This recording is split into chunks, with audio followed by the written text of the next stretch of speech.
Eu quero começar contando uma historinha. Ah, eu posso começar assim? Então tá bom. Essa história depois eu entro na pandemia e falo tudo. Pode começar. Então vamos lá.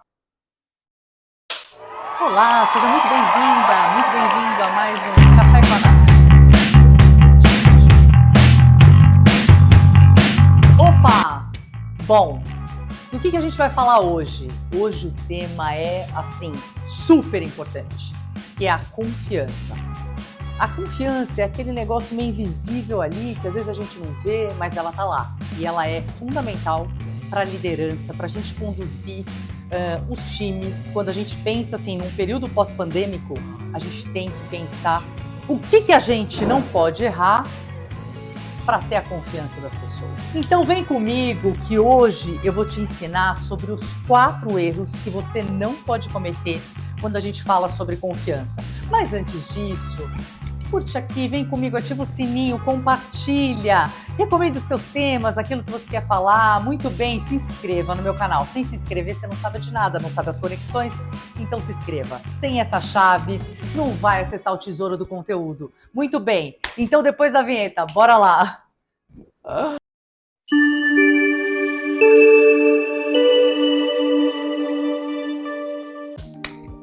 Então vem comigo que hoje a gente vai bater um papo sobre confiança e tem atributos muito técnicos também para isso, né? Então vamos falar aqui do muito óbvio. Qual é o cenário hoje, gente? Acho que pandemia de fato impactou a vida de todo mundo. Todo mundo tem algum resquício aí da pandemia.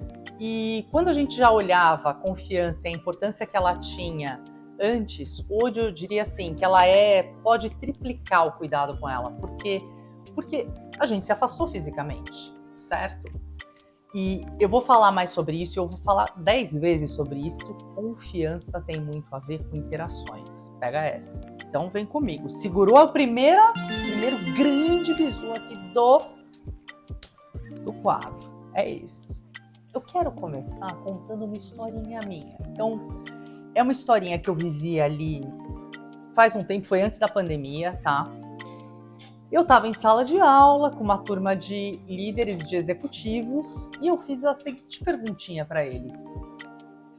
Eu quero saber aqui quem se sente confiável. Todo mundo levantou a mão. Todo mundo, acho que ninguém deixou de levantar a mão. Em seguida eu perguntei, tá ótimo. Quem aqui, então, pode compartilhar um segredo nessa sala aqui, nesse ambiente, em que todo mundo é confiável? Quem pode? Ninguém levantou a mão. Quem confia em contar um segredo? Ninguém levantou a mão. Ops, tem algo estranho. Se esse ambiente é um ambiente de confiança, em que todo mundo se sente confiável, como é que a gente não fala, né, sobre si? E quando veio essa situação, a gente viu um problema instalado, muito maior. Então o problema se potencializou. E aí tô certo no primeiro exemplo? E aí indo pro erro 1, né, que a gente tem que ter muito cuidado, né? Abertura. O que significa abertura? A abertura, ela tem a ver com, de fato, se conectar no outro. Alguém vem te procurar, ouve o que o outro está dizendo, né? Alguém tá conversando contigo, não tem que estar conectado com 10 coisas, dá atenção. Então, a atenção, a preocupação, a checagem de entendimento mostra que você está genuinamente aberto. Isso é um aspecto de confiança super importante. Ninguém gosta aqui de estar conversando com alguém e a pessoa tá assim, ah, tá, sei. Ah, tá, meu tio faleceu, legal. Ninguém gosta disso. E isso é a coisa da gente quase não tá prestando atenção. Então isso tem muito a ver com pós-pandemia, tem muito a ver com todo esse mundo aí digital que a gente está vivendo. Mas até nesse mundo digital a gente tem que ter esse cuidado redobrado, tá? Vamos ficar atento a isso. Quando alguém te procurar, esteja verdadeiramente, genuinamente aberto para ouvir, se conectar com o outro. Então, a abertura, você tem que estar atento de verdade, ouvindo, praticando escuta ativa e interessado, tá? Então, isso é importante para ter abertura. segunda... e busca aqui 1% de aceitação. Quando alguém defender uma ideia e você não concordar, tenta concordar naquele pedacinho. Isso vai facilitar muito a tua vida. Falar assim, nesse ponto eu concordo. É isso. 2, exemplos de aceitação, né? Não cometer erros de aceitação. A pessoa diz o seguinte, eu gosto muito de, sei lá, comer doce toda noite, sei lá, é isso. A pessoa diz isso, aqui, Capoeira diria assim, nossa, que absurdo, mas tem que aceitar o outro. Eu como chocolate, o outro não come. Tô brincando, mas é de verdade. Quero dizer o seguinte, quando alguém tá dizendo uma coisa para você, pode ser comer chocolate, pode ser eu costumo trabalhar bem à noite, melhor, tal. Não tem que falar assim, choquei, nossa, que absurdo. Não, tem que falar assim, putz, se isso funciona para você, excelente. Então, aceitar de verdade é dizer o seguinte, o que funciona para você, às vezes não funciona para mim. Alguém te traz, sei lá, uma visão de alguma coisa, aceita aquilo lá e, tudo bem, tá tudo bem, é isso. O outro, congruência. Vamos pensar nos exemplos de congruência. Assim, você tá fazendo um reconhecimento para alguém, mas você não tá naquela vibração boa. Então você tá de braço cruzado dizendo alguma coisa.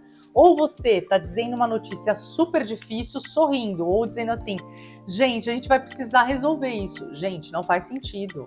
Então, até com os filhos, a gente não tem que ter isso, né? Então, os papos não tem que ser... Eu tenho que mostrar que eu não estou feliz, que eu estou chateada, que isso impactou a empresa.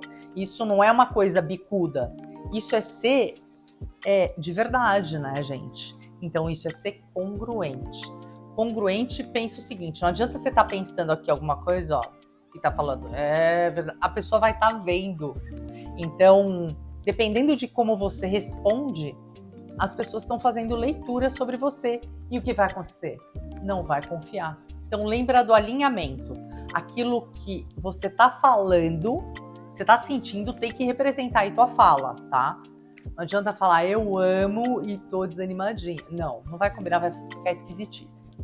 E, por fim, confiabilidade. Confiabilidade é o seguinte, sempre procura, você vai participar de uma conversa, de uma reunião, vai numa entrevista, leia sobre a pessoa, né? Dê bons exemplos. Aqui eu vou até, inclusive, sugerir o livro aqui do Stephen Covey.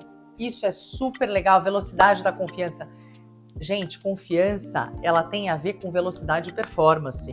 Se você não traz elementos aqui, seja elementos pragmáticos, número, fatos e dados, por uma conversa, ou não traz pessoas que entendam daquele tema e fale assim, puta, tô colocando na mesa aqui as credenciais. A pessoa vai perder a confiabilidade. Então, do que você está falando? É baseado em quê? Dados e fatos. Confiabilidade é eu ter, de alguma forma, uma credencial. Eu, de fato, dizer e falar assim, puxa, faz sentido.